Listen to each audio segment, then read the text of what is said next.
Hello, welcome back to the channel. My name is Lisa Elvin Staltari, and I'm a genealogist and a passionate traveler. Over the last year or so, I've been teaching each fille du roi or king's daughter and getting to know their stories a little bit better. Today, we're featuring episode 163. We've come a long way, but we have a long way to go. There are over 700 of them. But before we begin, I want to show you how you can support the channel. The first three keep you in the know: subscribe, like, and notify. The next three ways of showing are ways of showing your support on a more financial basis. Coffee, Etsy, and Patreon are all ways of showing and helping the channel grow. And here we are in episode 163 with Catherine Lemsle. And she is a viewer request. I do not have her in my files. So let's get to know Catherine a little bit better. So Catherine would have been born about 1646 in Rouen, Normandy. Her parents were Jean Lemsle and Marguerite Renaud. Rouen, which is a city on the River Seine, is a very historic city. It's a very important one. It's the capital of the region of Normandy, where you can see it circled on the left, and the département or county that it's from is Seine-Maritime. It has an amazing historical story and was at one time the largest city in medieval Europe. It played a prominent role in both English and French histories from the 11th to the 15th centuries. Joan of Arc was tried and burned alive here in this area. It's a massive city of educational and cultural significance. And it's actually from here that the Statue of Liberty sailed in June of 1885. The St. Vivian Church was originally built in the 10th century and was rebuilt in the 14th century. And that is the upper part of your screen. And here on the very extreme right is an illustration of what it looked like prior to the 16th or 17th centuries. And of course down here we have just kind of a classic city of Rouen and what it, I would love to go there. This is probably on my upper five places I need to see. La Rochelle being the other, but Rouen definitely is someplace I need to visit. So that's on the bucket list. And this is where Catherine would come from. So after her father's death, she would sail on Le Prince Maurice and arrive in Quebec on July 30th, 1671. She carried with her a dowry worth about 150 pounds. So the groom that she selected and who selected her, his name, Pierre Morin. He was born about 1647 in the commune of Saint-Étienne-de-Brioude in France. His parents were Jacques Morin and Hilaire Guéry. You can see that he is part of the region of Le Pays de la Loire, which I've circled on the upper, kind of the upper left. And then inside there is the Vendée department. It's a very small place with just over 600 people living there. And the Saint-Étienne Church, where Pierre might have been baptized, is on your bottom. And kind of an aerial view of the little commune. Obviously very farming, very picturesque. I can't imagine that it's not as beautiful as it always was. So Pierre arrives in New France as a Carignan soldier with the Norrois Company. And he arrived September 14th, 1665. So on June 13th, 1672, which is about a year after she arrived, and certainly 6 or 7 years after Pierre arrived with the Carignan, so he decided to stay and wait his turn for a bride, and also improve his prospects by having land and a house and all of that made him more attractive for a potential bride. So this is a copy of their marriage record, their marriage record, and they were married in Quebec City. So the family settles at Petite Auvergne, which, as you can see on the map on your left, is right below Charlesbourg and very near Bourg-Royal. This is a center that was created by Jacques Talon.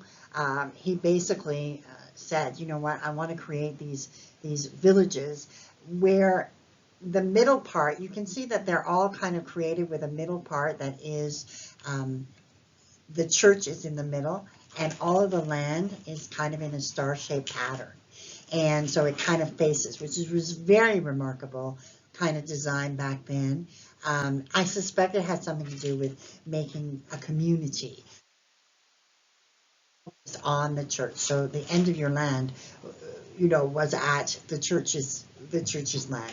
So probably that would be a place where they would connect up families, and that would create not only a sense of community, but also a unifying source being the church. So that is my guess.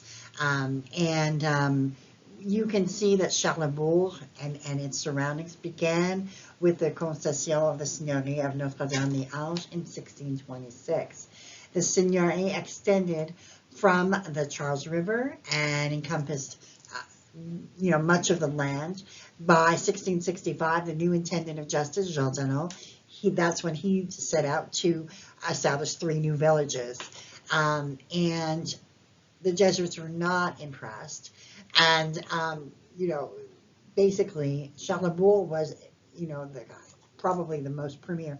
Petit Auvergne was smaller. Although by the 1681 census, you can't tell, because you think that Petit Auvergne, there's a lot more people. When you look at the 1681 census of New France, a lot more people are living in Petit Auvergne. So goes to figure. And that is where we find Pierre and Catherine.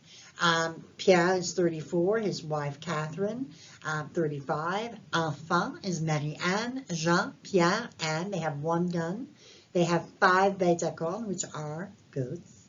And they have 12 arpents malins, about 9 to 10 acres of land. So these are the churches that eventually would grow. Saint-Charles-de-Belmay, by 1696, there's an illustration of that. And so, ultimately all of this would, become part of Quebec City and its bedroom communities. So they kept merging and merging and merging. But essentially that's where we find Pierre and Catherine in 1681. They would go on to have 8 children. Marie-Anne would marry Guillaume de Guise and would have 8 children, all of whom made it. Jean would die at a young age, about 11 years of age. Pierre, we don't have any more info on. Louise married Jacques Payan and would have 3 children, 2 of whom would make it. Joseph would marry Marie-Anne Bourdeau and have 4 children, all of whom made it. Jeanne would marry Jean Le Gris and have 10 children, 7 of whom made it.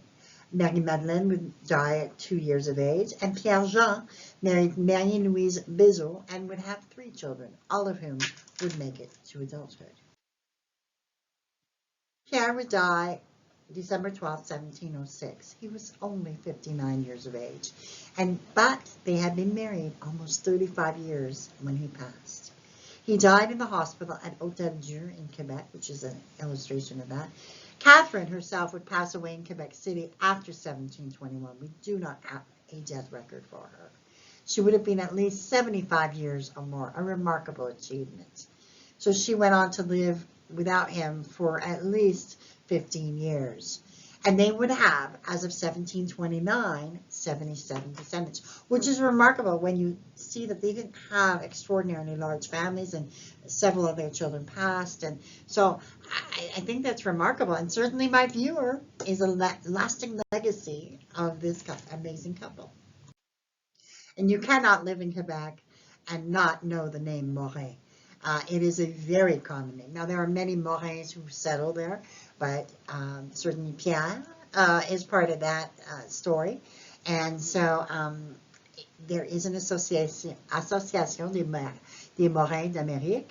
I love when I find this because it's just remarkable. If this is your family tree and this is your direct descendants, please have a look at that, because that will give you, that's what they're focusing on, every single bit of information that you can glean will definitely help your research. So have a look at that. I've included the address in the notes. As always, I love to feature some of the resources I use to prepare these videos. La Société des Filles du Roi, an amazing society of which I am a member and the membership chair.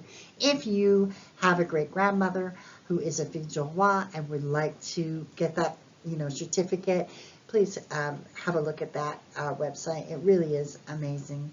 I've been a member for several years, and I've used the site even before I was a member, because there's a lot of interesting information. Once you become a member, however, you do get the journal and more member-only exclusive content, so check that out. Then we have the Quebec Genealogical Society, we have Nos Origines, we have Généalogie Québec, which is to me and well worth every single month when I get the bill. I'm like, yes. Migration and Facebook. Les Filles du Roi Descendants is a wonderful Facebook group. Please have a look at that if you want to connect up with cousins. I've included all the addresses for your research.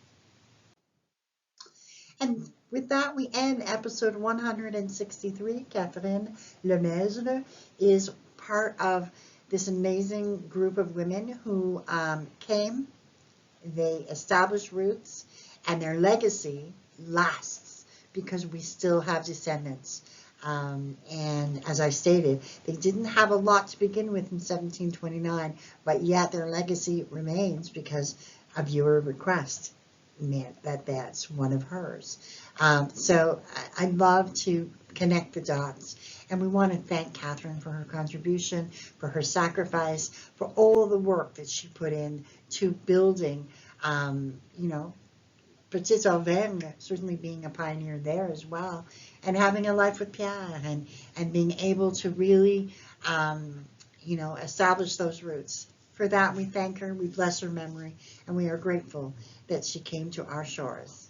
Thank you, Catherine. Until I see you on episode 164, au revoir.